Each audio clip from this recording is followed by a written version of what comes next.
Good afternoon, everyone, and welcome to my channel again. Glory to be to God. I just want to give you a tip that's going to get you through the career missions really fast and help you get bank quickly. So to start off, we're going to go up here on the screen and go to settings. We'll go to controls, and tools, simulation shortcuts. Scroll down.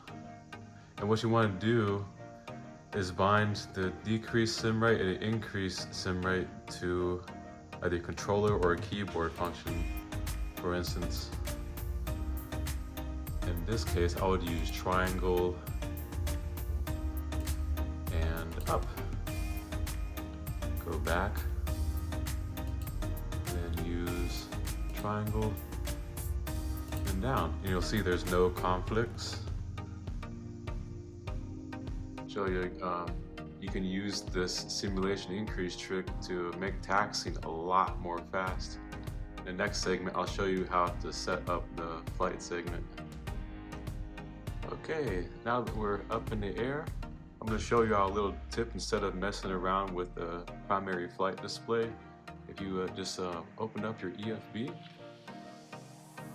and you go under this category, the nav log, see the stopwatch here. Start that. So then you can see that the sim rate is increased.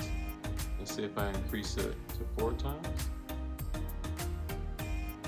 6 times, 8 times. And see that the timer goes faster.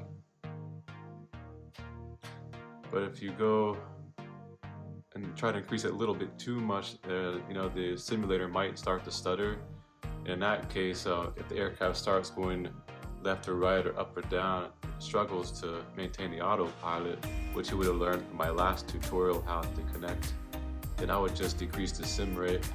So you can see also by the mileage how fast that is going down. So you got 2 methods of tracking how fast the sim rate is. Well, thanks for watching. Subscribe for more.